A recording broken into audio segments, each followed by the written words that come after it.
Everywhere, GBS.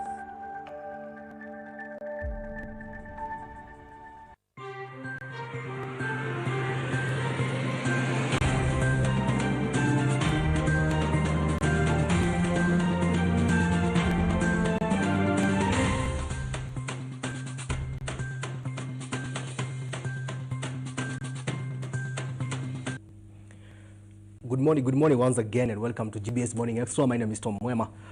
And as I said earlier, we are going to talk about the real estate market and affordable housing program. That's among the Agenda 4 Jubilee government's policy that the President Uhuru Kenyatta is expecting to leave a legacy that housing area. But now the president has given priority to housing.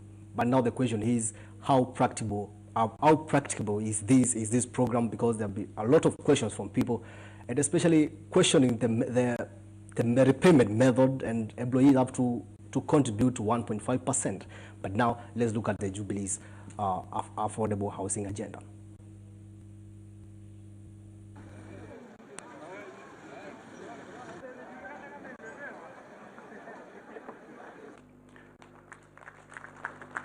Fellow Kenyans, the Housing Fund is the second entity through which the delivery of affordable housing programs shall be supported. The creation of the fund was informed by the need to bridge the gap between the haves and the have-nots by creating a framework through which the traditionally unbanked can access financing towards home ownership. Unfortunately, the implementation of the Housing Fund levy as a mandatory contribution for both employees and employers has at every turn been fraught with legal hurdles and obstacles. It is my hope that these hurdles will be overcome without further undue delay to ensure implementation. This will allow all Kenyans who wish to take advantage of this life-changing initiative to realize their dream of owning a modern, decent home in a rent-to-own purchase arrangement. Already, as we speak, over 216,000 Kenyans have demonstrated their confidence in the affordable housing program by registering with the Boma Yangu initiative.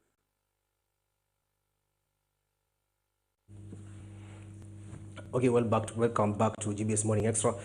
And this morning I'm honored to be joined by Urithi Housing Cooperative Limited, Mr. Samuel Maina. Thank you. Good morning. Morning to you. Thank you so much for honoring our invitation. My pleasure to be here.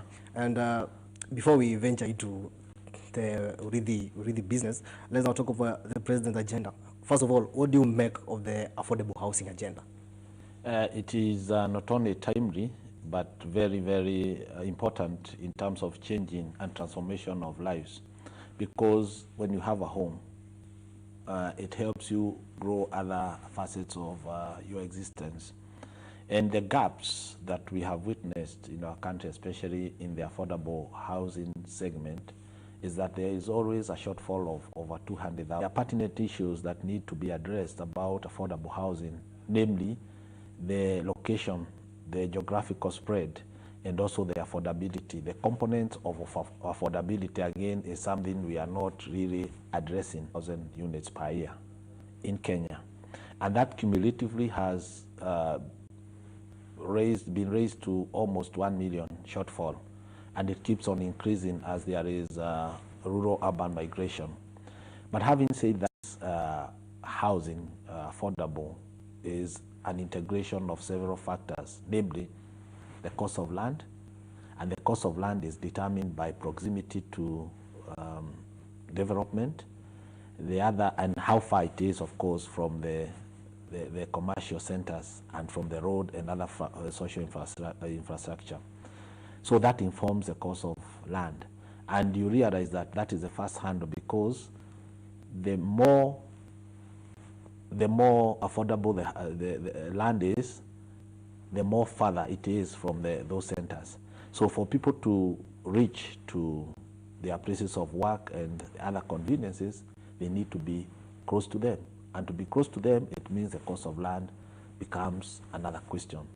The other thing is the technology you want to use. again, this has been a very, very serious discussion. For us to make a house cost effective, we must mitigate on the costs of construction based on the technology. You see, the technology that we want to embrace, that is non-conventional. It is not cheap, but faster. But for you to accelerate that kind of construction, you need money. So it comes to the other component of affordability, that is the cost of financing. Who has access to this money? Again, you realize that most of the local players cannot raise that money upfront. So they have to depend either on banks. When you bring banks, you bring the aspect of interest rates and what have you. When you get money from offshore, again, there are other dynamics that comes into play. And the local players now becomes very, very squeezed into a tight corner. Yeah. And then the cost of materials, when we look at, if you are to buy these materials in retail quantities, again, it becomes very expensive, cost of labor and other aspects of affordability. So we cannot talk of affordable housing without looking at the whole spectrum of what is required to make a house affordable. Okay, now the government is talking about creating a mortgage scheme. Yes. Create a mortgage scheme for employees. Yes. And now you have also raised an important question. I was also coming to that. Now we have this scheme. Now the question is, how will these houses be given to maybe to people working in the city, in a city setup? Maybe someone wants a house maybe within the city. Then the land is also a question. Yes. Land, first of all, in the urban areas is very expensive. Yes. So do you see a scenario where maybe they are going to affect, maybe the government is going to affect maybe the pricing of the, or maybe have a mechanism to control the land price, because that's the elephant in the room. If the land is expensive, meaning that the house, of course, will be more expensive. Yes, and this is the daunting question that we need to seriously interrogate. If you look at the cost of land, we ask ourselves, who owns this land? Apart from the county government that might have a land free for development, private players will have to buy land, like ourselves, like Urithi. We have to buy land and compete with the same people. They have the infrastructure and the machinery to build. So there must be some support systems whereby either the government donates the land and a developer comes and puts in those houses, or they look for certain waivers that will make it possible for other players to do it. Because again, we are in a very squeezed position whereby you are told to source for land, and you are also given the BQs, the bill of quantities, and you also, it is priced for you, so that when the government is pricing and telling you that a 1 bedroom will cost 1 million, and 2 bedroom 2 million, and 3 bedroom 3 million, I fought that in the first place, because it is not possible. A house that costs 1 million, 2 bedroom cannot cost 2 million. You know, the difference should be very slight. But again, what informs the pricing? It must be informed by other variables that I have articulated before. So the question therefore is, we must address the question of land, the question of technology, the question of financing, and the question of uptake. The critical dilemma here is that the private players, like the cooperative world where I belong, we have the demand side of the demand side, whereas these other developers have what we call the supply side, meaning they can come up with money, they can come up with technology, they can even afford land, but they don't have partakers, the off-takers. But we have off-takers, but we don't have the other components.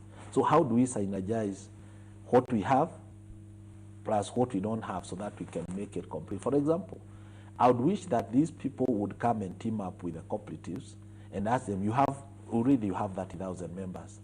And the 30,000 members that you have, you need to house them, and you know them, and you have the machinery to get to them, and also to follow up their payments and organize them. So what do you need? We provide money for you to accelerate the process. But you see, when you are left alone and the government is doing their things parallel without taking care of the other players, we feel a bit shortchanged. And more importantly, because we've been in this space for the last few years, 5 or so years, I've been able to deliver houses as already, and we have people living affordably, and perhaps affordable than what the government is prescribing. This is devoid of any support. We've not had any support whatsoever. So we struggle with our members to raise the capital, to raise money to buy land, to raise money for construction, which is very challenging. And that comes in, yes. that brings up another question. Yes. Do you say that the government launched this affordable housing program without involving the private sector? Yes, we were not involved because I've not seen that concerted effort to try to understand the terrain we operate under.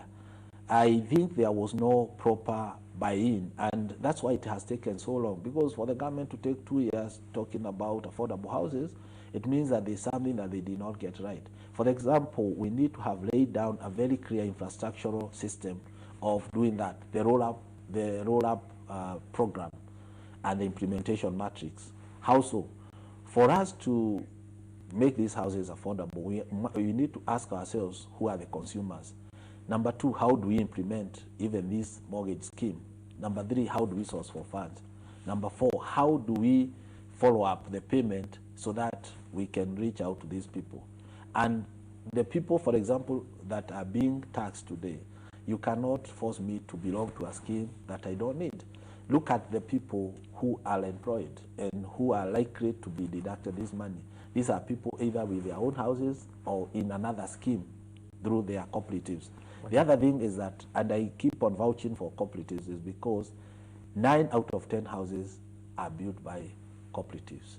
And any house you see in the rural area belongs to a teacher, a doctor, somebody who belongs to a cooperative movement or a circle. So that tells you that there are players already in the system. Yeah. So what we needed to do is to use the same infrastructure without reinventing the wheel and make the demand side to drive the agenda. The other thing is that we also ought to have protected the local players, the local industry, so that there is a quota system that says that a certain percentage of this construction will go to the cooperatives, because we know the GDP of our country, over 40% comes from the cooperative movement. And that is a question that has not been addressed. Okay, if I may cut you short, sorry for that. Now, it has been 2 years since the government started pushing this agenda. Yes. Now, the government is remaining 3 years, and they have promised to build 500,000 units. How possible is this? And is there a room that the now government can now come in and maybe have a private, public-private partnership at this point? We keep on talking about this in terms of the support that we need in this industry. For example, even if it's through 3 years or 4 years, the organizations are perpetual. Like if you take an organization, an already existing organization like Urithi, it to fulfill that within their tenure. But having said that, I don't want to see it from that perspective. I would want to see it beyond a certain regime, because a house is a very everlasting thing. That is something that goes beyond 5, 10 to outlive the current regime. So whatever programs that might be supported will surpass maybe a certain time period, depending on the government of the day. But we also know this has a political angle, because the architects of this are in the government for long. So the best thing, therefore, is to raise very formidable structures to make sure that this is realized, one, in the shortest time possible. And the best way to do it is that we already have existing players in this industry. And I'm giving myself as an example. I know the demand of housing. Out of the 30,000 members that I have, I can provide houses for all of them and still grow that membership. And there are other cooperatives that belong to other places. And I've been given this probably crying in the wilderness around, that what if the government would have come up with a revolving fund and use it through the circles and give them a loan? Most of us went to school through HELB, Higher Education Loans Board. We paid, and maybe the money I paid educated you, and the other one, it revolves, and you keep on using that money. What is wrong in giving circles that revolving fund? Not actually as a loan, maybe at a discounted interest, and the circles will on lend to their members, and they keep on paying, they return the money, and they circulate. So we just need to have a basket where they'll be borrowing and paying back. They have ways and mechanism of following up. They have customers, and they have their space. So that one has not been addressed, and it has become an academic discussion, the affordable housing. And the people who want to deliver these affordable houses, most of them do not understand. They are commercial entrepreneurs. They are coming to rake in money from this big idea, but they are not interrogating the desire of the president when he talked of giving people decency, of affordability, and living in an environment where people will have their human dignity restored. So But there's that a one- question of Yes, there's a question of a matter of trust. yes. Majority of the government schemes have all flopped, and people have contributed to those schemes, and majority of them have flopped. Now, what do you make of this? Is this now going to be another bubble that might burst anytime soon, or do you think it could be better if the government entrusted you, who already have members who already trust you, to implement the whole housing project? It goes back to the same question I raised. Do you start with the demand, or do you start with the supply? If you start with supply, like the government is approaching it, that we provide houses and we look for people as of takers, you get it wrong. But when you start with demand, for example, I know what my members want. I know they want this kind of houses. I know their demographics. I know so many other things, even their financial capability. And that one we can negotiate before. So I think the government should address that issue from a point of facilitation, not provision. So the government cannot build houses, and therefore they should not have a lot of business to do with the wherewithals of implementation. What they should be thinking about at this point is, how do they enable the players in the industry to deliver? Because the work of the government is to oversee and to enable the players to deliver into the vision. But when the government is seen to be playing a part in the delivery by not giving the players the space they need, it brings a lot of confusion in the industry. Because why would we sacrifice the local players in favor of maybe people who are coming to do these things in total disregard of the people who have been in the industry? Okay. For example, look at the sizes that they are prescribing. Some of those sizes cannot even fit very well to the consumption, because when you talk of the print or the size, the dimensions of a room, we know what is conventional. When you go to China, for example, there is what they have very small families, and they just need very small space. These are people without a lot of relatives and other people, you know. Culturally, they need a smaller house and they can live as high as they want. But you come to a local, space, you realize that you have your in-laws, you have so many people. So there's that room that you cannot fit in, no matter how affordable it is. The other thing that we need to address is the issue of, at what time does the house become a necessity? Food, shelter, and clothing, the basic human needs. Without food, without shelter, in other words, without disposable income, housing becomes secondary. So we must also address other secondary needs of a person, because if I live in a nice house and I'm hungry, if I live in a nice house and I cannot afford the school fees, medical care, and what have you, that house will not have a meaning. And that's why if you go and pitch a very nice house in a slum area, those people, even if you move them there, they can only move out and rent it or sell it, because it does not make sense to them. Okay. So we must also address other issues that make people not afford land. And if you give people disposable income by making their lives more comfortable and happier, they will have money to save, to buy houses and to build. So I think that the government could have given priority to other issues, because of course, if people have the money power, of course they will sort out the housing issue.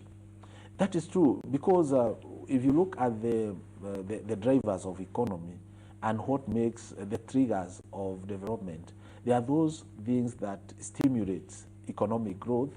And when there is money, for example, there is money circulating freely and people are making money in their businesses and other areas, affording a house becomes very easy. Owning land becomes very easy, because you save something. But even if you give me a house that I cannot afford to service loan for, we will also have another problem of people defaulting, people also going to courts and all that. And you can imagine getting people into these houses, but you cannot throw them out after 2 or 3 years. So we must come up with very clear structures of making sure that this person has money, and the money that they would have otherwise used to rent, they own. This rent to own thing. But again, it is not as easy as you want to understand, to believe, because who has control of these people? Again, you can only get them through formal systems like cooperatives. So why the government is not listening to cooperatives in a big way? I'm talking of Kenya having 22,000 registered cooperatives. And that is an infrastructure enough that can reach every corner of this country. And nobody can ignore that constituency. We have 14 million members of cooperatives in this country. That is more than a combined force of the voters who voted for both sides, political divide. So this is a constituency that somebody should say, this is how we can implement that using what we have. And I'm not against anybody coming from whatever country and from offshore, because they are also coming to support the local industry. But there must be involvement of local players so that, again, our space will not be encroached in a way that will be extinct in a few years to come. Okay, I also believe you are an employer. Yes. And of course, there's also the dispute between employer contributing to employees 1.5 and employees contributing the other 1.5 to the financing of the housing program. But I want us to take a breather, then come back and talk about that financing. Is Urithi ready to pay for their employees that 1.5%, and where have you reached with this debate? We'll talk about that on the other side of the break. Okay, we're now taking a quick breather. We'll be back with more. Of course, keep sending your questions about, of course, about housing and about Urithi Cooperative. The chairman is here to respond to all your questions in a moment. But now, let's take a breather.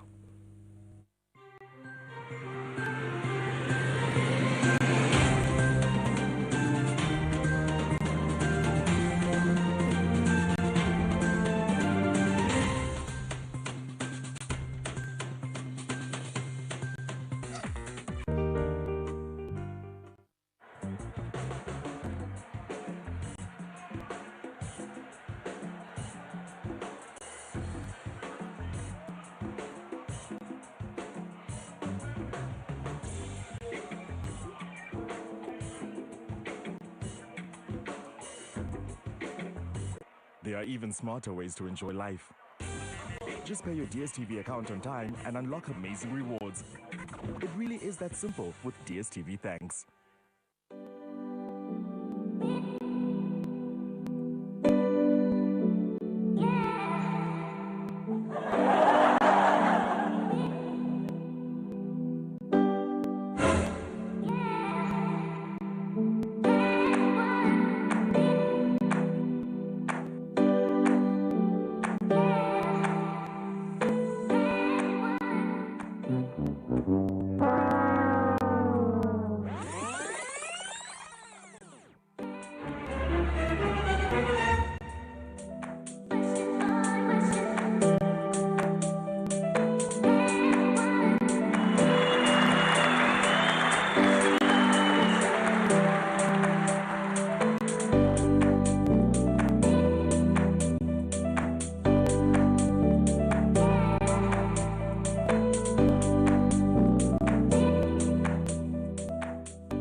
Welcome viewers to Talk to Rosemary Njagi show. The Bible says, seek ye the kingdom of God and his righteousness. Amen, amen, amen. Oh my, have I provoked you? Then take action. Different artists.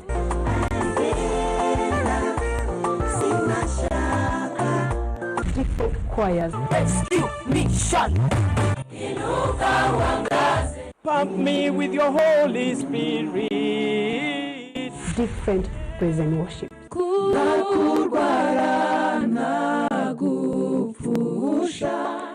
I tell you, this is a show where we bring the best of the best. It's amazing. Yes. And shalom.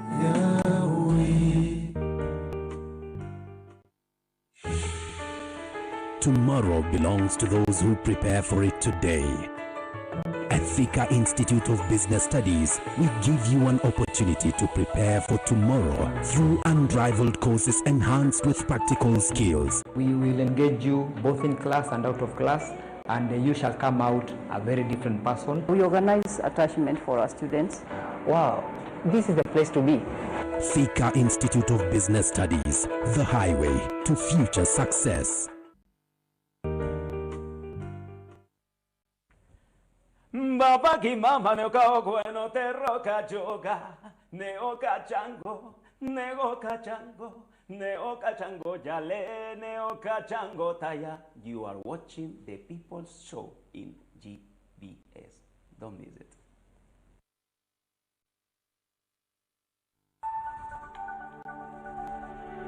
Everywhere, GBS.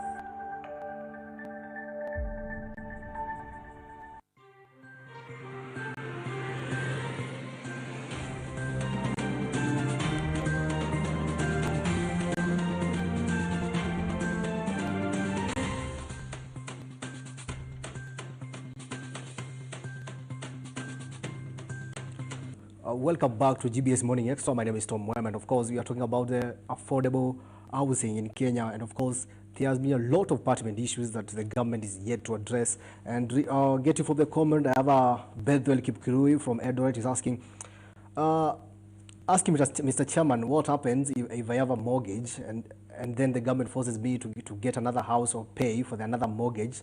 That is more of gambling, because it's not guaranteed that if I contribute I'll get a house.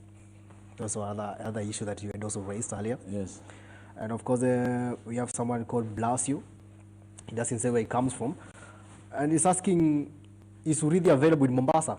And of course you respond to that, of course, because of interest of time. Let's first of all focus on those two issues.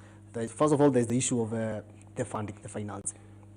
This is a very tricky situation that has been raised, because when we charge people for mortgage, we ask ourselves, do they require that mortgage in the first place? And there are so many people who may not be in a mortgage scheme, so that there is no platform to deduct them. And the people that we deduct may not require that mortgage. And if they require the mortgage, maybe it is not in the manner, in the fashion that has been prescribed. So I see a situation whereby it will raise so many litigations. And that is why it is still stuck in the court, because people are saying we are not ready for this. And it is good to listen to people so that we can target specifically people who want to benefit from that scheme. And you cannot force people to be in a scheme that they are not comfortable in. The other thing is people are feeling already burdened by this taxation regime. So the point is, how do we carry our people in a way that whatever deductions we are making through mortgage or other schemes, they are comfortable with. So that is a question that the government must address. And as much as they want to force it down the throat of people, the mood is not very ripe for that. And you can see the resistance and the discord that people have. The other question is whether we are in Mombasa, yes, in Harbour House, Moi Avenue, and we are present, and we are doing some projects there. Okay, you have your offices in Mombasa? We have our offices in Mombasa. Okay. Yes. Okay, thank you so much. There's also an issue of the financing scheme. Raises a lot of questions. First of all, the government has not come out clear to say whether if you contribute, you will get the house. Is it a guarantee that you get the house? It's not yet clear about that, or from your understanding from the industry. They're saying if you contribute the 1.5 and the employer contributes the 1.5, you may qualify for the state mortgage. The use of the word may, what does that mean? Of course, it is not automatic, because it is demand driven, again, and the supply driven. And right now we have over 200 people, 200,000 people who have shown interest. But again, we ask ourselves, have we been able to sieve through the list? Because they could be interested, but they have not been appraised. And we have a way of reaching them. Look at that person in the informal sector who wants a house, and they don't have regular income, and they are not even employed. How do you reach them? Because those are the people who need houses more than anybody else. And these are the people we are addressing as cooperatives, because they are our members, And we also have, there is a way they can guarantee one another. It becomes very easy because you come with your friend, you take a loan, and you do whatever you want. The other thing that the government must seriously address is the rural housing, because we are all talking about affordable houses based in towns. But there are so many other people who want to have decent homes in the rural setups. In the issue of land will be addressed, because you do it in your own land somewhere. Okay. You want to have decent houses for our parents, for our grandparents. We also want to have rural homes. Okay. So when we are addressing the issue of affordable houses, let's also take cognizance of the fact that there are a majority of people living in rural setups that also want to have decent housing. Okay. And it must be very holistic. Who else can reach all those areas? Again, it is the cooperative and the circles that are present in every corner of the country. And cooperative now can deduct the money through the milk they sell, through the coffee they sell, through the fish they sell, and they have a way of harnessing their activities and following up. So the government should not be crying in the rain. They must also come out and see, so that we can see those tears and say, who are really addressing this issue of affordability. And let's not commercialize this agenda of affordable housing, because the people who are very passionate about it keep on hammering that point. Because how do you do a house in Karachuonyo? How do you do a house in some very interior places in Muranga and in Malindi? It is only through the cooperative that operates. Commercial entrepreneurs. Okay. They are not the people who really feel the pain of not owning a house, and they don't understand what it means to have affordable housing. So again, let's deal with people who genuinely feel that they want to provide and occupy this space based on the vision of the president. Okay. There's also a question of as a private property player in the industry. Now, is this housing program a threat to your industry? Yes and no. Yes, yes, because in one way or another, when you have a lot of you oversupply in a product, the satellite cities in the country, you realize that we've had a lot of houses coming up. Most of these people borrowed money from the bank and to put up those houses. When the government again comes and says that those who are already in the space will get swallowed up. Look at the private practitioners, private players who have invested a lot of, if you walk along Kiabu Road and other, they do the same things at very subsidized cost, because the government has a muscle. What happens to this person? You'll not be able to service the loan. If you go to Westlands today and Upper Hill, we have people who have done houses, whether they are offices, and most of them are empty. Why are they empty? Because the supply has also not been controlled. So there has also to be a very well distributed system of these developments, so that again we don't concentrate everything together, and before you realize there are no people to occupy those houses. They will become ghost houses. And I imagine if you are not very careful, in 5-10 years to come, you'll be having so many buildings in town and they will not be occupied, because the issue of demand and supply was not addressed, and the issue of takers was not addressed. That's why, again, I go back to the question of why can't we start with the consumer, the demand side. We know this one, we are making it for X, Y, Z, so that we are very sure of the partakers, and we'll have agreed before, and we have appraised them before. Okay. But when we do those houses in their millions, in their thousands, without interrogating on the partakers, it will come to haunt us in years to come. Okay, I think we should talk more now about the Urithi Housing Cooperative Limited. Right. Because majority of the question that are asking about there's someone called another Samuel from Kisumu, not Samuel. He's asking him, how do I get assurance that the mortgage financier is genuine and is Urithi in Kisumu? For now, we don't have Urithi cooperative presence in Kisumu. The nearest we have that direction is Eldoret. And about being genuine is based on our delivery history. And we have a very good delivery record, especially in affordable houses. Okay. We've been able to deliver houses, studio apartments at 500,000. We've delivered 2-bedroom at 1.5. We've delivered 3-bedroom and 3.6, and these are very competitive prices. There are challenges in the industry, I must admit, but that notwithstanding, we are very determined to make sure that we do what we believe we can do best. And we have addressed those issues of affordability by bringing up our members through what we call building together, owning together, without financing. Most of our projects have been financed by members without going to the bank, without going to the financial institutions, thereby reducing the cost of financing. It is also challenging in terms of implementation, but it is doable because we have done it in more than 10 projects, housing projects. Okay, and in Busia we have Amina Hassan. It's asking, does Urithi have rental products? If yes, what are the rates?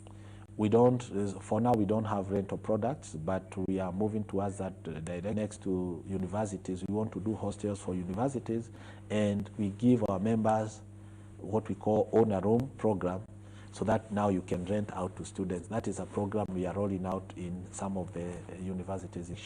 We only have one project that we tried that, but we handed over to our members who are getting the rent from the establishment. But we are hoping.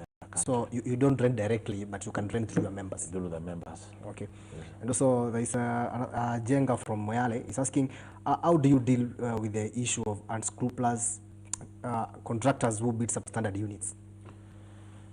Now, this what we call performance bond, where you sign before that, I'm going to deliver XYZ, and if I don't deliver, you are going to hold my money until I perfect that.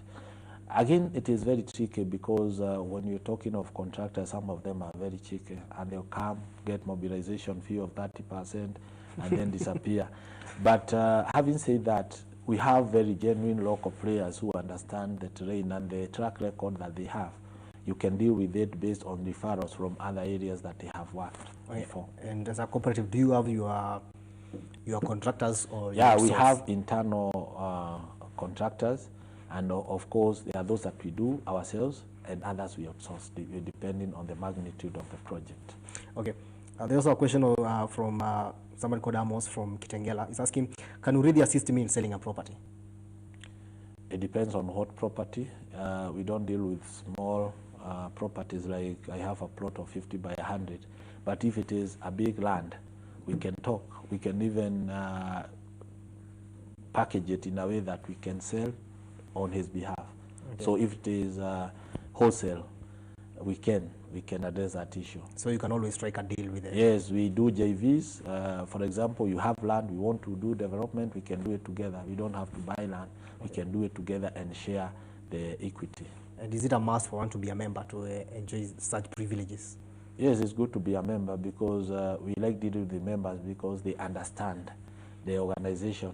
If you are not a member, you may not appreciate. You know, there is a way cooperatives work. Cooperatives are owned by members. And if you are not a member, you might not subscribe to certain tenets of the cooperative. Okay, and what are the criteria of joining Urithi? It's very simple. You register with 2,000 to become a member, and then you buy at least 2 shares of 7,000 each. That is 14,000 for shareholding and 2,000 for registration. 16,000, you are an active member, a shareholder and a member, because you have to be a member first, a shareholder. The advantages of being a shareholder is that you have a say in the movement. Number 2, you earn dividends. Number 3, you get subsidized prices, because when you buy as a member, you buy at discounted prices, as opposed to when you are not a member. Okay, and there's also a question of your pricing. Yes. Is your pricing the same with the house in Nairobi, maybe the one in Mombasa, and maybe the one No. Ours is seriously subsidized. Sometimes we sell at cost. We sell at cost just to break even. Remember, cooperatives are not profit motivated. The idea is to enable the members get what they came to get. In our case, they come to get houses and land. So there's no need of putting very big margins as long as you can break even. And sometimes when we sell houses like we've done in Kangudo Road at 1.62 bedroom, people don't understand how you deliver. You have to squeeze every coin and make sure that you mitigate on all cost aspects to make sure they are not only affordable but very subsidized. Okay. There's also a question that, of course, you say the industry has a lot of challenges. Yes. And also Urithi has also been facing its own challenges Yes. as a part of the industry player. Now, we have the issue of these building and substandard buildings. Have you ever come across such issues in your corporation? And of course, the issue that you had a case with a certain bank. I don't want to mention the bank that's concerning the Panorama Gardens. Maybe you can address the two. Yes, the issue of substandard houses is not anything that I think we've come across, but we have seen in the neighborhood. And this is because we have internal quantity surveyors and architects who supervise our construction, and they visit our construction site and advise, and then we have external ones. So we subscribe to the code of performance as prescribed in the law. The issue of Panorama, yes, it was raised, it was in the media, and the issue was about a facility we had with one of the local banks. Client relationship with the bank, it was not something that I would say had gone out of control. It is the correspondence. And what normally happens is that when you are not, I would not say that it was a case per se, but I think the information was leaked out about the correspondence in this era of social media. And That's what I wanted you to clarify. Yes, it went in the social media, but it was when you have not updated, for example, your payment, or you've not performed as expected in a month or 2 or 3, the bank can write to you. And that is what happened. They write to you and they tell you to regularize. And before you even reach the issue of auctioneering, there is what we call redemption notice. Redemption notice, you are told, kindly put your books in order so that now we can give you, a reprieve. These are normal borrowing practices that happens. Then even before you come to auction, there are steps that are supposed to be taken. We were at that stage of what we call redemption, and before you even come to auction. Of course, people don't understand these things. And this is a facility that was taken 5 years ago. I mean, it was a 5-term loan, and we've gone 3 years, and there are still 2 years remaining of the loan term. Okay. So that information was not correct. Number 2, by the time it was leaked out to the social media, we had already regularized, and it was a 2 months discussion before. It's something that was outdated. Okay. But of course, with this, the competition and people trying to, to paint a certain picture, it went out as if we were in distress. We could be having challenges as it were, because the industry, if you look at the general performance of the real estate, it is a bit low because of the state of the economy, which cannot be blamed on one particular individual or organization. We are together in it. Why we are able to pay according to our members, again, activities and how well they are able to honor the obligations. Okay. So this is not an Urithi affair. It was a project affair. Although we are the custodians, we have mechanisms of calling our members and addressing those issues of even raising the money.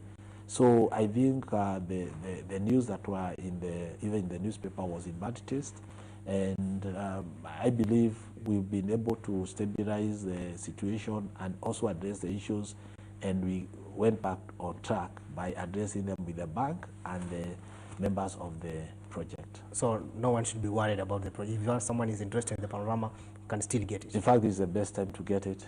Okay. This is the best time to get it, because what we have paid substantially, almost 80%. Okay. So I don't think we can lose it because of that. There are other procedures like partial discharge, okay, in case you have these things. And let me hasten to say that these are normal procedures in business. Okay. Having a loan, paying, delaying in payment. There are other mitigations that you go through before you even go to that point of no return. So again, when people panic, is because, again, they don't understand how people engage in certain transactions. Okay, I'm told we have 1 minute, so I'm going to donate that 1 minute to you and to look at this camera. This is the camera. You can maybe talk to members who would like to join Urithi, and probably if you have any upcoming project that you'd like them to maybe to buy, or if they want to join your corporation. Yes, I am very appreciative of this opportunity given by GBS, and more importantly for giving me a chance to articulate very pertinent issues about the industry and about Urithi as an organization. We are very delighted to welcome anyone who would want to be a member. Urithi is a Swahili name for inheritance. It is an organization that endeavors to give hope to the generations to come. It is an organization that wants to go beyond what we are doing today by giving people a chance to invest in places that will make a difference in years to come today. So we accelerate tomorrow's growth today by creating opportunities before they happen. So Urithi is a place to be. We are in different places, counties, and if you perchance get an office near you, go there, register yourself, ask all the questions, and visit our sites, websites, and our other sites, and you are welcome. Urithi is home for many. Okay, thank you so much, Samuel Maina. Thank you it's for having us. Okay, thank you so much. And of course, we have had a very candid discussion about real estate market, and also we are grateful to Urithi team because they gave one of the best experts to maybe deliberate all these issues. And now, of course, I hope now you understand how the whole industry works. But for now, we are going to take a break, but we'll be back with the sports news with Kevin Urithi on the other side of the break.